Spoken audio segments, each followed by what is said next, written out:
I'm Kayla, and I'm a child of God. And I was first saved when I was 14 years old, and I kind of fell away like most people do, you know, and it took me a while to get back. Like, I was going through a lot, got into drugs, alcohol, whatever you name it, I was probably in it. And, you know, it took me a while to get back, and I started realizing there was something missing out of my life, and I was working a lot, like, daily. I never had time for God. And I was about 19, close to 20 years old, and, you know, I started going back to church and everything, and it started feeling like, you know, it helped me out a lot. That part that was missing, it just came back, you know, and I started getting to know the Lord again, and not just the flesh like I used to, it was more of my heart, and I was whole again. Like, I started doing more for Him, and the more I did, the better I felt, and, you know, just a lot more better things came to me. I was able to get my bills paid, and I was able to work my schedules around, you know, God, and it was awesome. And now, you know, I'm growing closer and being able to feel comfortable talking out loud about Him, and, you know, and everything. You said you were 14 years old when you accepted Christ. What made you walk away? The world, I wasn't ready to give my whole life up for God. I was just, oh, I'm saved, so I didn't have to worry about going to hell. I just wanted to go live my life. Well, what kind of things do you do to stay in church now? What do you do to keep active?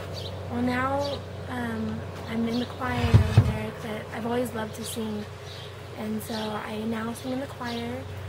I just always keep a smile on my face, because the more I feel happy, the better I feel that when I'm there.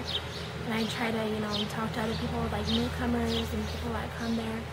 I always want to go and introduce myself and, you know, exchange numbers and get to know each other. And I read my Bible daily now instead of just once in a great while when I'm at church. I read it daily and learn more, and, you know, it just makes me want to go out there and share it with everybody that I've learned. The message isn't getting out from the churches about heaven and hell, and a lot of kids don't take it serious. Is there a heaven and is there a hell? Well, certainly I know there's a heaven, because that's where God is, and that's where Jesus had went to when He had risen from the dead.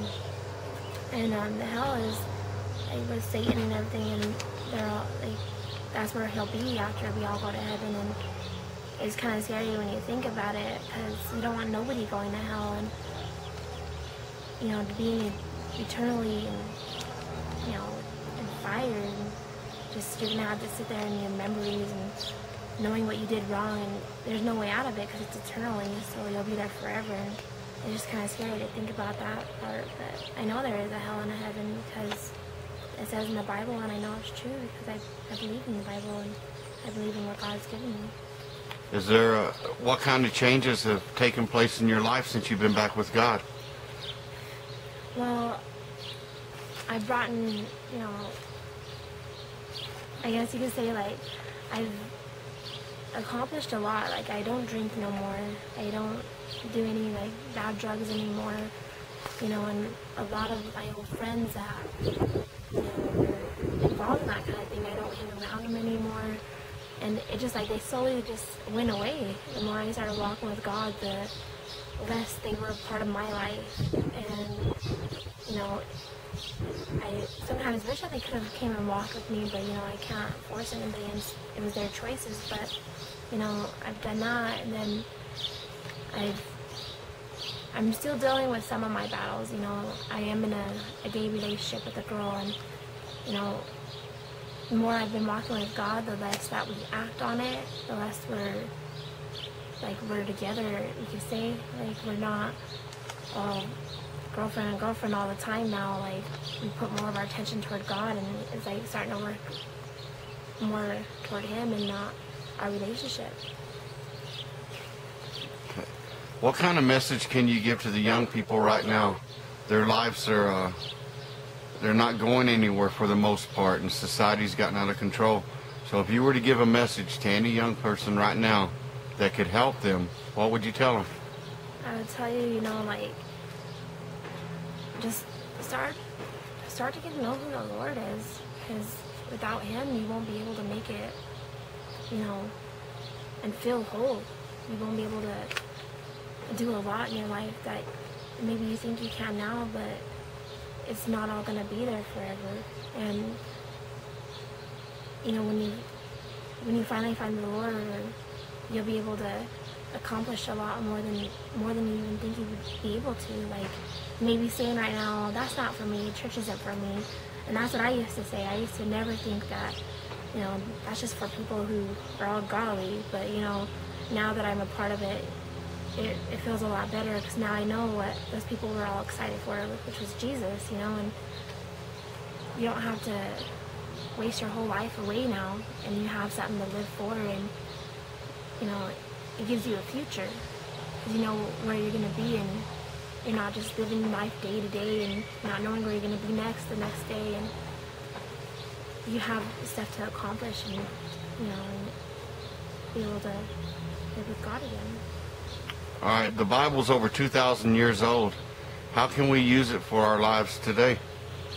Well, there's a lot in the Bible. There's in the Old Testament, there's a lot of, they're little kid stories, but, you can use them in your life now. There's Elijah and, Daniel, and Jonah and the fish, and that one's, I think, is a good example for those who don't know the Lord.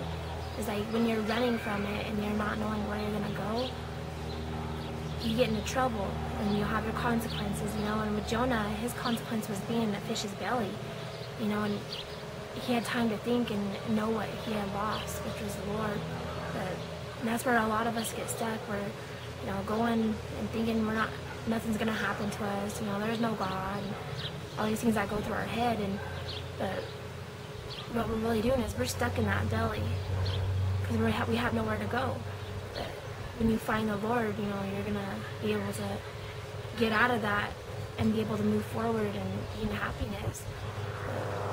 And also in the New Testament and stuff, show the law of how you can, everything that we're doing now has already happened in the Bible, and it's more of a guide to where that's happened to these people. Hey, you could see yourself in that story. It's happened to you before. You've fallen down sometimes and you don't know where to go, and you never knew the Lord in the beginning. It's your chance to open your eyes and learn something that's good for your life. I'm sure you heard young people say this before: I'm saved, but I don't have to go to church. What would you say to that person? Well, I'm saved too, and I still go to church. No, I'm just kidding. Well, when people say that, I just think they're just trying to shrug it off and, trying to act cool in front of their friends or something, But when you say you're saved and you don't have to go to church, it says in the Bible, never forsake the assembly. And the assembly is the people of God. And, church is just a building, but it's not made without the people. And the people are what makes the church. But, you being there, maybe there was somebody else there that you were supposed to talk to, and you being there that one day could have helped them for eternity, and maybe could also help you. So are you saying to me that once you're a child of God and you start going to church, you don't have any more troubles? Well, you're still going to have troubles, of course, but the more you go to church, God shows you ways in the Bible, to have peace. You're always going to have that long suffering, but He shows you the peace and the love, to where when you're in that battle or when trouble hits, you know what to do, and it doesn't affect you the way it used to. You used to freak out, and I've been there. I used to freak out on everything and think that my road was over, everything was over, and I can't get out of it. But now I see it a whole new way.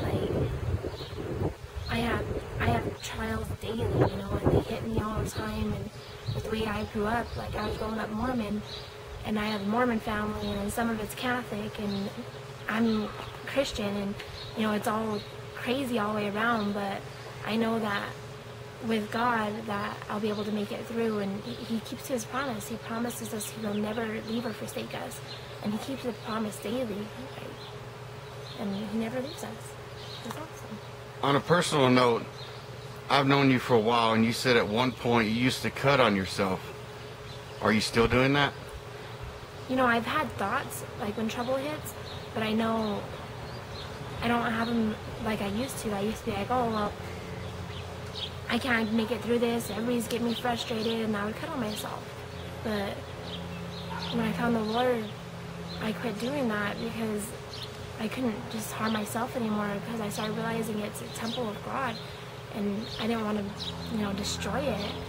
And now, instead of going to hurting myself or taking my anger out on anybody else, I go to what His Word says and how to get out of it and be able to, even if I'm so frustrated and I can't look through the Bible, I'll call up a friend and be like, hey, I'm having a troubled time, and instead of hurting myself or anything, like, I'll ask them to come get in the Bible with me, and, and we find the answer, and I don't stress over it anymore.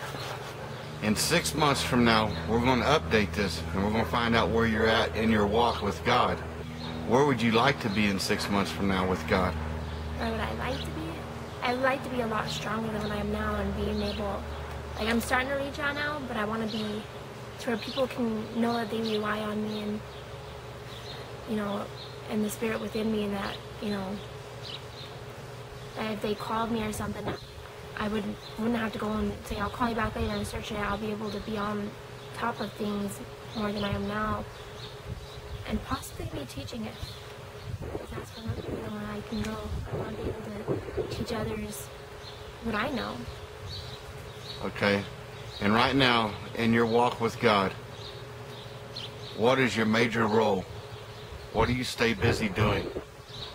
Well, right now, I do have a daughter, and she's 3, and a lot of my time I'm trying to teach her who Jesus is, and, being able to, raise her up in the Lord, and that way she knows who to run to. And that's what I spend a lot of my time doing. Is I'm at home, so I teach her, and even when I'm at work, I'll come across a lot of people, and I just mention it to them, and a lot of people I talk to, know the Lord, but a lot of them don't, and they seem lost. So okay, we're going to wrap it up now.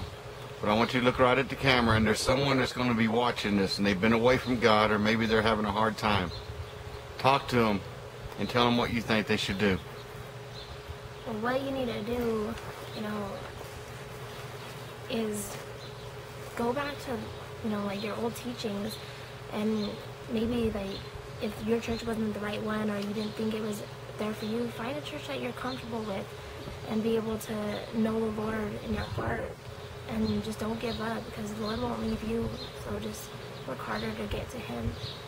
My name is Kayla, and I am a child of God, and I'll see you in 6 months.